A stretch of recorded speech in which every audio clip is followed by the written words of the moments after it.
हमें बस उतना पता है जितना न्यूज़पेपर में प्रिंट होता है और न्यूज़ में दिखता है।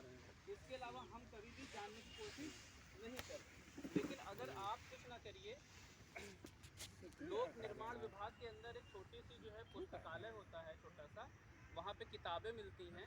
अगर आप उनकी किताबें भी खरीद लेंगे कि लखनऊ में क्या क्या होने वाला है, वहाँ सब कुछ मिलता है। नगर निगम क्या करेगा, एलडीए क्या करेगा, आवास विकास क्या करेगा, पीडब्ल्यूडी क्या करेगा, सब वहाँ मिलता है। लेकिन हमारे पास फुर्सत नहीं है, इसलिए अपने पैसे को सही जगह प्लान नहीं कर पाते कहाँ पे लगाना है। मैंने उनको थोड़ा सा पढ़ा तो मैं आपको बताता हूँ। लखनऊ में, हम लखनऊ के बाहर हैं लेकिन फिर भी हम यहाँ पे लखनऊ की ही बात करेंगे क्योंकि आने वाला लखनऊ है ये।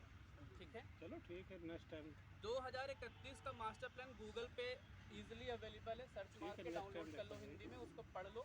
30-32 पन्नों का है, उसको पढ़ लोगे तो बहुत कुछ समझ में आ जाएगा आप लोगों को, चाहे वो क्लाइंट हो और चाहे वो हमारे साथ हमारी टीम का। उनको पता चल जाएगा कि लखनऊ में अभी क्या होने वाला अगले 10 साल के अंदर, 2031 तक। ठीक, 2031 तक के लिए 2 मास्टर प्लान है लखनऊ का। एक है ग्रेटर लखनऊ और दूसरा है स्टेट कैपिटल रीजन। ये 2 मास्टर प्लान है लखनऊ के, और ये लखनऊ में नहीं बनने। ठीक, ये बनने हैं 25% होगा लैंड लखनऊ का और 75% होगा पड़ोसी का। मेरी बात समझिएगा। अब ये ग्रेटर लखनऊ कहाँ बनेगा? ये ग्रेटर लखनऊ, कितने लोगों को रमाडा होटल का लोकेशन पता है? रमाडा होटल, हाँ, कटी बगिया एक लोकेशन पड़ता है बनथरा के आगे। ठीक है, वहाँ पे आपका रमाडा होटल बना हुआ है, और रमाडा होटल के बगल से एक रास्ता जाता है थोड़ा आगे से 100 मीटर दूरी से, वो रास्ता जाता है लतीफ़ नगर हरौनी रेलवे स्टेशन की तरफ। जब लखनऊ से कानपुर ट्रेन से जाते हैं तो हरौनी रेलवे स्टेशन पड़ता है, जो है अमौद पिपरसन के बाद और जैतीपुर के पहले।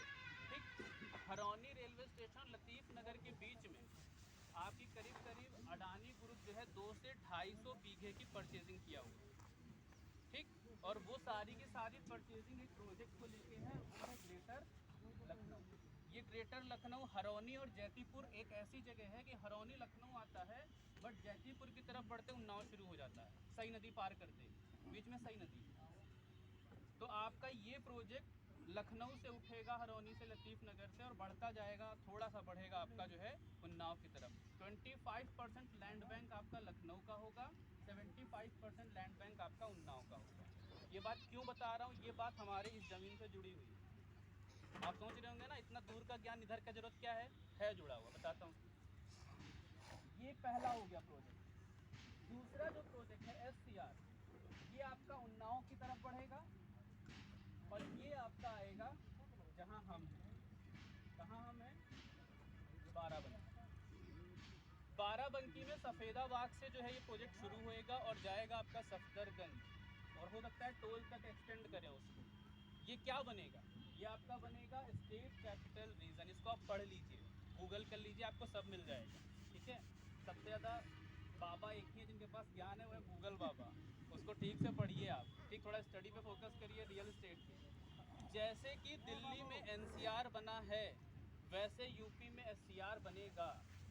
ठीक, और इसकी कवायद जो है 2019 से शुरू हो गई, और जो है लैंड पहले से ही तैयार, 210 गांव का एक खाका तैयार किया गया था बाराबंकी का, जिसमें आपका ये बगल वाला क्या लगता है, ये कौन सा सुरसुंडा क्या लगता है, सुरसंडा हो गया, ये रसौली हो गया, प्रतापगंज हो गया, दादरा हो गया, लजबर हो गया, बजहा हो गया, 210 गांव है, सबके नाम मैं गिना नहीं सकता, लिस्ट है मेरे पास, जिसको चाहिए होगा ग्रुप में डाल दिया क्वेरी में, सारे गांव का लिस्ट आपको दे दूंगा। 210 गांव का जो है एक पूरा लेखा जोखा नगर निगम महापालिका, बाराबंकी महापालिका ने LDA को सौंपा है ज्ञापन कि इस पे जो है LDA की तरफ से डेवलपमेंट किया जाए, क्योंकि बाराबंकी का नगर महापालिका इतना बजट वाला नहीं है और इतना बड़ा नहीं है, इतना रेवेन्यू अच्छा नहीं है कि वो इसको उस रूप में जाके डेवलप कर सके, तो इसको लखनऊ ही आके डेवलप करेगा। तो अब यहाँ पे आप समझ लीजिए कि बाराबंकी में कहीं भी आप ज़मीन खरीद के डाल दो, आपका रेट बढ़ना ही बढ़ना है। लेकिन उस बाराबंकी में यहाँ पे क्यों खरीदना है, यहाँ पे पैसा क्यों लगाना है, सबसे बड़ा सवाल। क्योंकि बाराबंकी का सबसे बड़ा लैंडमार्क है रियल एस्टेट सेगमेंट में, वो सामने बना है। सागर कॉलेज, दुनिया जानती है। मतलब जो लखनऊ के अंदर ज़मीन देखने आ रहा है उसको फ़ोन करके एक ही अड्डा बताया था, भैया सागर पे मिलना, ठीक, गूगल पे सागर डालता है, वहाँ पहुँच जाता है। जो कंपनियाँ टोल अहमदपुर टोल के आगे काम कर रही वो भी कहती हैं सागर पे मिलना, क्योंकि उनको पता है यहाँ से पिक करके 20 मिनट में टोल पहुँच जाएंगे। अब उस सागर और उस जयपुरिया के सामने अगर आप निवेश कर रहे हैं, यानी कि आज आप 10 साल पहले अगर आपको डाला जाए तो आप समझ लीजिए आप बीबीडी के सामने ज़मीन खरीदने जा रहे हैं, और 10 साल बाद यहाँ बीबीडी का जगह ले लेगा सागर, यानी 10 साल बाद अब सागर के सामने जो हाल होगा वो आज बीबीडी के सामने है, और 10 साल पहले 20 साल पहले ये नहीं था। ये सबको पता है, सबको पता है। और सबसे ज़्यादा आप बीबीडी के सामने मैं आप रोड पे खड़े हो जाइए, बीबीडी के सामने आप रोड पे खड़े होइए और ऐसे देखते जाइए सारे घरों को। हर घर में छोटी छोटी विंडो, छोटे छोटे कूलर लगे हैं, देखा नहीं देखा है? और हर घर के ऊपर एक बोर्ड लगा हुआ है, girls PG, boys hostel, girls PG, boys hostel. मतलब जो घर है, जो मकान मालिक है वो 3rd फ्लोर पे किराए पे छोटे से कमरे में रहता है, और सारे अपने कमरे जो है नीचे किराएदारों को दे रखे हैं। तो ना नौकरी का झंझट, ना बिजनेस का झंझट, रेंटल इनकम 20-25 हज़ार का महीना आ रहा है, घर चल रहा है। वही हाल 8 से 10 साल, बहुत लंबा बता रहा हूँ मैं सर, 8 से 10 साल, 5-6 साल में आपको दिखना शुरू हो जाएगा इसी जगह पे। क्यों? सिर्फ सागर की वजह से नहीं कह रहा मैं, समझिए। थोड़ी देर के लिए मान लीजिए कि ये हाईवे है और ये हम हैं, ये सागर है, ये जयपुरिया है, कुछ ऐसा ही है सामने, ठीक। और इसी के थोड़ा सा आगे आप बढ़ते हैं तो आपको क्या मिल जाएगा? City group. जिनको यकीन नहीं वो अभी जाके यहाँ से निकलने के बाद सिर्फ 1.5-2 किलोमीटर आगे बढ़िएगा, सिटी ग्रुप आपको मिलेगा उस हाथ पे, बाएं हाथ पे। वहाँ पे क्या क्या हो रहा है? सिटी ग्रुप का ITI चल रहा है प्रेजेंट टाइम में, ठीक। हॉस्पिटल बनने जा रहा है, लॉ कॉलेज रनिंग में है प्रेजेंट टाइम में, और न जाने और भी कई सारी उनकी प्लानिंग है। पूरा जो है हब बना रहे हैं सिटी ग्रुप अपना, जैसे बीबीडी के अंदर पूरा हब है, 18 अलग अलग तरीके की ब्रांचेस हैं बीबीडी के अंदर, वैसे ही सिटी ग्रुप अपने हर ब्रांच को एक्सपेंड करते जा रहा है। ITI भी लाया है, पॉलिटेक्निक भी लाया है, नर्सिंग भी करा रहा है, LLB भी करा रहा है, हॉस्पिटल भी लेके आ रहा है, और आने वाले टाइम पे हो सकता है वो कि MBBS वगैरह सब कुछ लेके आ जाए, ठीक। अब यहाँ की जो गैदरिंग है, आपके जो हॉस्टल है, आप देख लीजिए वहाँ पे जो बच्चे हैं ना, गांव में रहते हैं जाके 2-2 हज़ार रुपये कमरा लेके। अगर यहाँ पे डेवलपमेंट शुरू हो गया तो सबसे पहले आपको, जो आप यहाँ पे घर बनाएंगे या हॉस्टल बनाएंगे या कमरे बना के रेंटल इनकम छोड़ना चाहते हैं, सबसे पहले आपके सामने सागर, जयपुरिया और सिटी, इन 3 जगहों के बच्चे सबसे पहले आपके पास होंगे, जो आपको तुरंत इनकम कराना शुरू कर देंगे। अगर आप 6 महीने पे यहाँ पे घर बना के खड़ा करते हैं तो 6 महीने बाद आप यहाँ पे 18 से 20 हज़ार रुपये उस घर से कमा रहे हैं। बात समझ रहे हैं? ये सबसे बड़ा प्लस पॉइंट है। और अगर रेट, कल को इसका रेट क्या हो सकता है, कहाँ तक जा सकता है, इसकी बात करें तो आज यहाँ पे हम लोग 26 दिसंबर को 800 पे बैठे हैं, शुरुआती जो हमारा शुरू होता है, और 1 जनवरी से हम यहाँ पे नए रेट पे बैठे होंगे। वो नया रेट क्या है अभी सर बता देंगे। अभी हम लोग 800 रुपये पे बैठे हुए हैं। आपका जैसे ही ये 4 लेन, ये 4 लेन है आपका, जैसे ही ये आपका 6 लेन होगा आपका ये रेट बढ़ेगा। जिन्होंने 800 में खरीद रखा है वो 900 हज़ार पहुँच रहे हैं, ठीक। जैसे ही आपका यहाँ पे डेवलपमेंट होगा, अंदर रोड पड़ेगी, पक्की रोड पड़ेगी, वैसे ही आपका रेट फिर बढ़ेगा। जैसे यहाँ पे कोई एक आदमी अपना मकान बनाना शुरू करेगा, वैसे ही यहाँ का रेट फिर बढ़ेगा। जैसे यहाँ पे 10 मकान बन के खड़े होंगे, यहाँ का रेट और बढ़ेगा। जितनी जल्दी जल्दी यहाँ पे चीज़ें निकलती जाएंगी और चीज़ें कम होती जाएंगी, संख्या प्लॉट की कम होती जाएगी, उतनी डिमांड बढ़ती जाएगी और उतना रेट बढ़ता जाएगा। तो आज ही हमें इसको क्यों फाइनल करना है?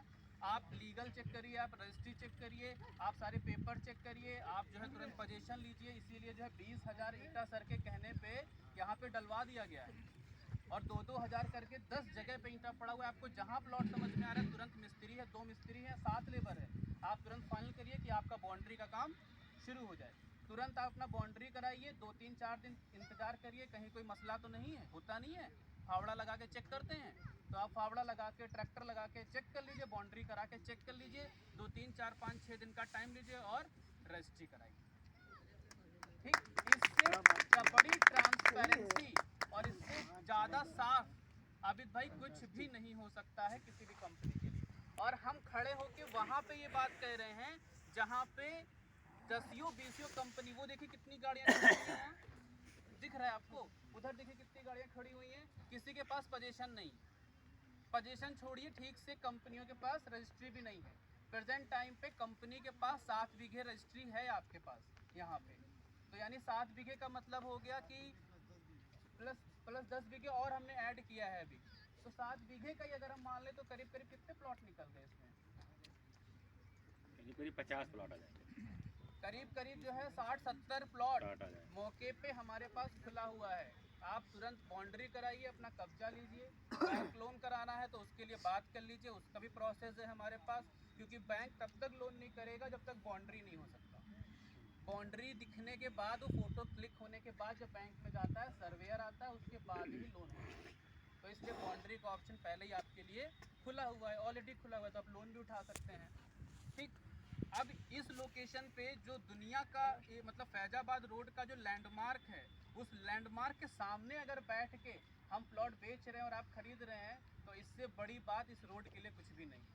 और सेकंड जो सबसे बड़ा पॉइंट है, इस रोड पे क्यों इन्वेस्ट करें? आपके सामने सुल्तानपुर रोड भी है, आपके सामने रायबरेली रोड भी है, कानपुर रोड भी है, सीतापुर रोड भी है, हरदोई रोड भी है, बहुत सारे हाईवेज हैं आपके पास जहाँ पैसा लगा सकते हैं। लेकिन फैजाबाद रोड इकलौता रोड है जो सबसे पहले लखनऊ को 4 लेन कनेक्ट हुआ था, और फैजाबाद रोड पहला 6 लेन होगा जो लखनऊ को कनेक्ट करेगा। तो आप भूल रहे हैं, एक्सप्रेस वे को थोड़ी देर के लिए दरकिनार रखिए, मैं नेशनल हाईवेज की बात कर रहा हूँ। ये सबसे पहले बना था 4 लेन, उस टाइम ना कानपुर रोड 4 लेन था, ना सुल्तानपुर रोड 4 लेन था, ना रायबरेली रोड 4 लेन था, और तभी शायद मैं 6-7 साल का होऊंगा, ये भी बता दूं आपको। लेकिन मैंने इसको पढ़ा है, अच्छे से स्टडी किया है, तो ये 6 लेन हो जाएगा आपका। 6 लेन सबसे पहले क्यों हो रहा है? क्योंकि गोरखपुर से हमारे बाबा, तो उनको आने जाने में दिक्कत ना हो, तो पहले 6 लेन करवाए दे रहे हैं। ठीक है, तो ये लखनऊ से गोरखपुर तक जाएगा, फैजाबाद तक नहीं, पूरा गोरखपुर तक जाएगा। दूसरा सबसे बड़ा मेजर पॉइंट है अयोध्या।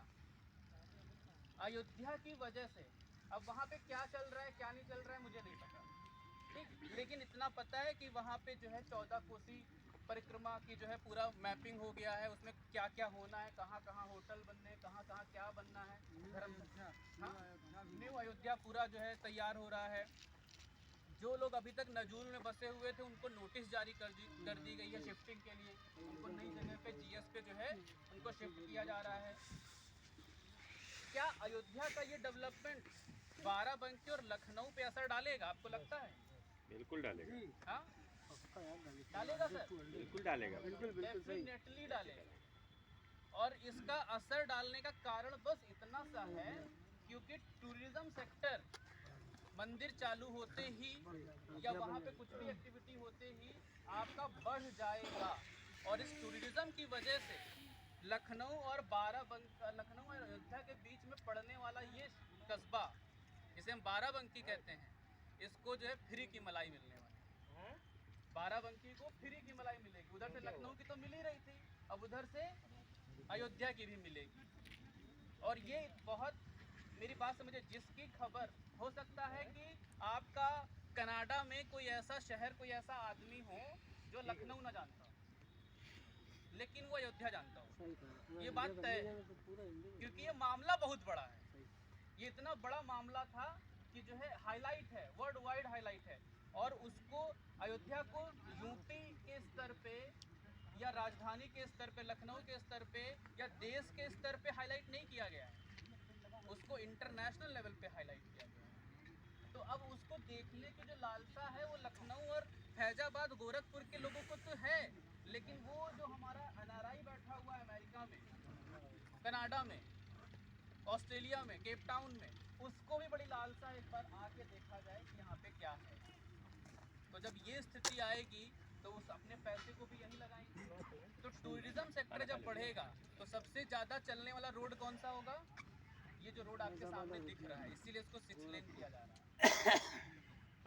आप थोड़ी देर के लिए सोचिए, मैं इससे पहले भी एग्जांपल दिया हूँ कि जब आप कितने लोग वैष्णो देवी गए? वैष्णो देवी, तो अगर आप शादी के तुरंत बाद वैष्णो देवी गए होंगे तो आप पटनी टॉप भी जरूर गए होंगे। एक पंथ दो काज हो जाता है, पूजा का पूजा हो गया, हनीमून का हनीमून हो गया, ठीक है? होता है नहीं होता ऐसा? अगर आप जो है शिरडी गए हैं तो कहते चलो ताज होटल भी देख लेते हैं। वैसे ही आने वाले समय में जो लखनऊ आएगा वो अयोध्या जाएगा, और जो अयोध्या जाएगा वो लखनऊ जरूर आएगा। वहाँ तक आए हैं, चलो भूल भुलैया भी देख लेते हैं, नवाब साहब ने बनवाई थी। मेरी बात समझ रहे हैं? चलो जो है रिवर फ्रंट भी देख लेते हैं, अखिलेश जी ने बनवाया था। चलो मायावती का अम्बेडकर पार्क भी देख लेते हैं, 10 रुपए का तो टिकट है, क्या जाएगा? मेरी बात समझ रहे हैं आप? तो जब ये कहानी शुरू होगी, लोग कहाँ, अभी हम लोग जाते हैं तो हम लोग पूछता है, मुंबई का आदमी पूछता कहाँ से आए हो भाई? लखनऊ से। अच्छा, तो आप भी, आपको कहाँ से आए हो भाई? तो मुंबई से, गुजरात से। तब यहाँ के लोग टूरिस्ट देख रहे हैं। अभी आप टूरिस्ट देखते हैं यहाँ पे? नहीं देखते ना, बहुत कम दिखता है। कभी कोई लखनऊ में अंग्रेज दिख जाता है टहलते हुए तो लोग पागल हो जाते हैं, अरे अंग्रेज जा रहा है, फोटो दूर से खींचने लगते हैं। लेकिन आने वाले 5, 6, 7 साल के अंदर, क्यों नदीम सर, आने वाले 5, 6, 7 साल के अंदर बहुत अंग्रेज और बहुत कीनिया और साउथ अफ्रीका के लोग यहाँ टहलते हुए आपको। और सही जानकारी में ये बात काटेंगे यहाँ पे, पता ये चला है कि एक अंग्रेज यहाँ पे टहल रहा है, वो 150 बीघा जमीन ढूंढ रहे हैं और 3 है नौकर। लेके आओ मुझे, 10 दिन पहले जानकारी मिली। लेके आओ उसको। 10 दिन पहले जानकारी सब मिली है। अंग्रेज ढूंढते रहो भाई। तो आप समझ रहे हैं बहुत तेजी से। अच्छा, गजब की बात ये, हमारी आपकी जनरेशन, ये ऐसी जनरेशन, ऐसी जिंदगी हम लोग गुजर रहे हैं, इसने बहुत कुछ देखा है। इसने आदमी को रात में सोते हुए पत्थर बनने की कहानी भी देखी है। देखिए ना, फोन आया था रात में, उठ जाओ नहीं तो पत्थर बन जाओगे, वो पूरा न्यूज पे चल रहा था। कारण इतना था कि एयरटेल का एसएमएस महंगा हो गया था और एयरटेल वालों की वजह से कॉलिंग करी नहीं न्यू ईयर क्रिसमस पे। एयरटेल को नुकसान हो गया, नया जनवरी में एक अफवाह फैला दी कि सो जाओ, जगो नहीं तो जो है पत्थर बन जाओगे।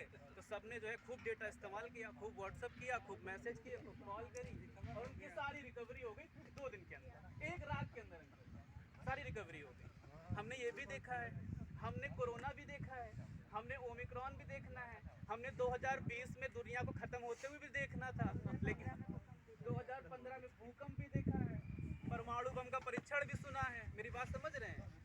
दुनिया भर की चीजें हम ही आपने देखी हैं। तो यानी अगर हमारे आपके सामने ये वाला पल चल रहा है कि बदलने का टाइम होता है, रिवोल्यूशन टाइम, कि जो है बहुत तेजी से इंफ्रास्ट्रक्चर बदल रहा है, अगर हमारे सामने अयोध्या में डेवलपमेंट चल रहा है और अब हम जमीन पे पैसा नहीं लगा पाए, बच्चे आपके पूछेंगे, बच्चे आपके पूछेंगे कि आपने जब सब कुछ इतना तेजी से बदल रहा था तो आप कर क्या रहे? जब गोमती नगर में 200 रुपए में जमीन मिल रही थी तब हम कर, हमारे पापा लोग कर क्या रहे थे? सही बात। कह रहे थे बबूल खड़ा है वहाँ, बबूल खड़ा है, अब चले जाओ, अब आप फूल लगे, हमारे घर में बबूल उग रहे हैं। हमारी लोकेशन में बबूल उग रहा हुआ है। तो बात समझ रहे हैं? इसलिए अभी खेत मत देखो, अभी ये मत देखो कि यहाँ रोड नहीं बनी, कम से कम बबूल तो नहीं लगा है। बात समझो, बबूल तो नहीं है यहाँ पे, साफ तो है। अभी जो है अभिषेक भाई हमारे, अभी सारा फूल पौधे जो है 3-4 दिन के अंदर आ जाएगा, फूल पौधे आगे जो है आगे से लगना शुरू हो रहे हैं, यानी जो ग्रीनरी का पोर्शन है वो लगना शुरू होगा, और वो हम लोग के हाथों से नहीं किया जाएगा। अभिषेक भाई की मंशा है कि हमारी टीम और हमारे क्लाइंट के हाथों से वृक्षारोपण करवाया जाएगा साइट के अंदर। तो ऐसी जबरदस्त सोच के लिए ताली होनी चाहिए। आप समझिए कि 10 साल बाद, भैया 10 साल बाद जब वो नीम का पेड़ बड़ा होगा और छाया दे रहा होगा, तब आपको समझ में आएगा कि हमने अपने प्रोजेक्ट पे क्या बोया है। और जब वही प्लॉट 800 का 5000 में बिक रहा होगा, तो आपको समझ में आएगा कि हमने पेड़ लगाया था। आप कहानियां सुनाएंगे अपने पोतों को आप कहानियाँ सुनाएंगे कि हमने देखो यहाँ पे पेड़ लगवाया था तभी ज़मीन 800 में थी, आज पेड़ का हाइट देखो और इसका जो है दाम देखो, जैसे जैसे ये बढ़ा वैसे वैसे ये बढ़ा। ये कहानियाँ सुनाएंगे आने वाले समय पे, लेकिन उसके लिए 10 साल का विजन आपको दिखना चाहिए आज कि 10 साल बाद क्या क्या हो सकता है। मुझे तो 10 साल बाद यहाँ 3 बड़ी बड़ी बिल्डिंगें नज़र आ रही हैं। अगर आपको खेत नज़र आ रहा है प्रॉब्लम है, फिर आपको सोचना पड़ेगा। चलिए मेरी बात यहीं पे ख़त्म होती है। यहाँ पे क्यों, फैजाबाद पे क्यों, बाराबंकी में क्यों, ये सब मैंने बता दिया है। आप क्यों करें ये आपको सोचना। तो मैं अभी बुला लेता हूँ जो है आरपी सर को, हमारे पिता तुल्य हैं, जबरदस्त तालियां होनी चाहिए सर के लिए। आशीर्वाद और गाइडेंस दोनों मिलता रहता है, तालियां जबरदस्त होनी चाहिए सर के लिए। भाई इतनी जबरदस्त सब्जी लगाएगा ना, उससे थोड़ा ज़्यादा जबरदस्त लगा जबरदस्त तरीके से इन्होंने डिस्प्ले किया, हर चीज़ को बताया है ना, और शायद इतनी जानकारी तो हमको